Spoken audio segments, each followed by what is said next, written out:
તો વર્ષ 2025ને આવકારવા અમદાવાદમાં પૂરજોશમાં તૈયારી થઈ રહી છે। અમદાવાદ શહેર અને આસપાસના વિસ્તારમાં 40થી વધુ જાહેર આયોજન કરવામાં આવ્યા છે। અમદાવાદની કર્ણાવતી, બેબીલોન સહિતની ક્લબમાં આયોજન કરવામાં આવ્યું છે। તાજ, નોવાટેલ, પ્રાઇડ હોટલમાં પણ જાહેર આયોજન કરવામાં આવ્યું છે। કર્ણાવતી ક્લબમાં ગોવાના ફેમસ સનબર્ગ ડીજે ગ્રુપનું મ્યુઝિકનું આયોજન કરવામાં આવ્યું છે। યુવાનો નશો કરીને ન આવે તે માટે કેટલીક ક્લબમાં બ્રેથ એનાલાઇઝર પણ રાખવામાં આવશે।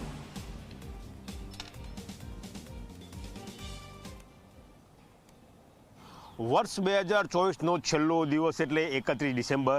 જી હા, આજે 31 ડિસેમ્બર છે ને 31 ડિસેમ્બર હોય ત્યારે અમદાવાદમાં કોઈ જગ્યાએ પાર્ટી ના હોય તેવું ક્યારેય બને જ નહીં। આ દ્રશ્યો તમે જોઈ શકો છો અમદાવાદની જાણીતી કર્ણાવતી ક્લબના કે જ્યાં 31 ડિસેમ્બરની સાંજે ડીજેના તાલે યુવા હૈયાઓ પોતાનો તાલ ડીજેના તાલ સાથે મેળવશે।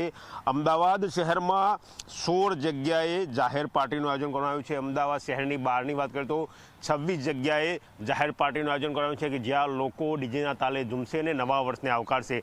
કર્ણાવતી ક્લબની વાત જ કોઈક અલાયદી છે। આ દ્રશ્યો તમે જોઈ શકો છો કર્ણાવતી ક્લબના કે જ્યાં લગભગ 3,500 થી 4,000 લોકો ડીજેના તાલે ઝૂમશે અને ડીજે પણ કોણ? ગોવાનું સનબર્ન બેન્ડ અને ટ્રેપ્રેક્સ ડીજે જે પોતાના સંગીતથી લોકોને અહીંયા ઝૂમવશે। કયા પ્રકારનું આયોજન છે તે અંગે વાત કરવા માટે જોડાયા છે નિખિલભાઈ મહેતા કે જેઓ કર્ણાવતી ક્લબના જનરલ મેનેજર છે, તેમની સાથે વાત કરીશું। નિખિલભાઈ, 31 ડિસેમ્બરની પાર્ટી કયા પ્રકારનું આયોજન કર્ણાવતી ક્લબમાં? આ વખતે લગભગ 3,500 થી 4,000 પ્રેક્ષકો ભાગ લઈ શકે અને ડીજેની સાથે નાચી શકે તે રીતનું છે। તદુપરાંત કોઈપણ પ્રેક્ષક કે કોઈપણ મેમ્બર નશાનું એ કરીને આવે છે અથવા ડાઉટ જાય બાઉન્સરોને તો તેના માટે માઉથ એનાલાઇઝરની સગવડ કરવામાં આવી છે। જે માઉથ એનાલાઇઝર આ એક છે દરેક મેમ્બરના એમાં અમે મૂકીશું અને ખબર પડશે કે એણે ડ્રગ્સનું સેવન કરેલું છે તો તાત્કાલિક તેને દૂર કરવામાં આવશે તથા તેની સાથેના આવેલા તમામ મેમ્બરોને પણ અમે દૂર કરીશું। સુવિધા માટે ધારો કે કોઈ પણ વ્યક્તિ આવતો હોય તો એની ઈચ્છા હોય કે સારી રીતે ડાન્સ કરી શકે, સારી રીતે નવા વર્ષને આવકારી શકે, કયા પ્રકારની સુવિધાઓ છે? એમાં અમે છે ને વીઆઈપી અને જનરલ 2 કેટેગરી કરેલી છે। આખી જનરલ માટેનો આખો એરિયા ખુલ્લો જ રાખેલો છે અને વીઆઈપીની સગવડ એ લોકોની એન્ટ્રી અને એક્ઝિટ બંને જુદા રાખેલા છે, બરાબર।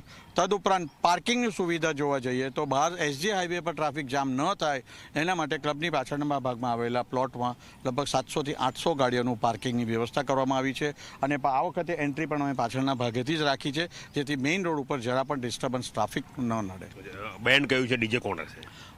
ટ્રેપ્રેક્સ બેન્ડ છે જે ગોવાનું સનબર્ન વેલ નોન કંપની છે એમના તરફથી આયોજન કરવામાં આવેલું છે બધું અને તે માટેની જરૂરિયાત જે તે લાયસન્સ, પોલીસ પરમિશન બધું આપણે મેળવી લીધેલું છે। આભાર। તો આ હતા નિખિલભાઈ મહેતા, કર્ણાવતી ક્લબના જનરલ મેનેજર, જેમનું સ્પષ્ટ કહેવું છે કે મેમ્બર્સને અને જે પણ કોઈ યુવા હૈયાઓ અહીંયા સંગીતના તાલે ઝૂમવા આવવાના છે 31 ડિસેમ્બરની રાત્રિએ 2025ના નવા વર્ષને આવકારવા આવવાના છે તેમની સુવિધામાં કોઈ તકલીફ ના થાય તે પ્રકારનું આયોજન કરવામાં આવ્યું છે।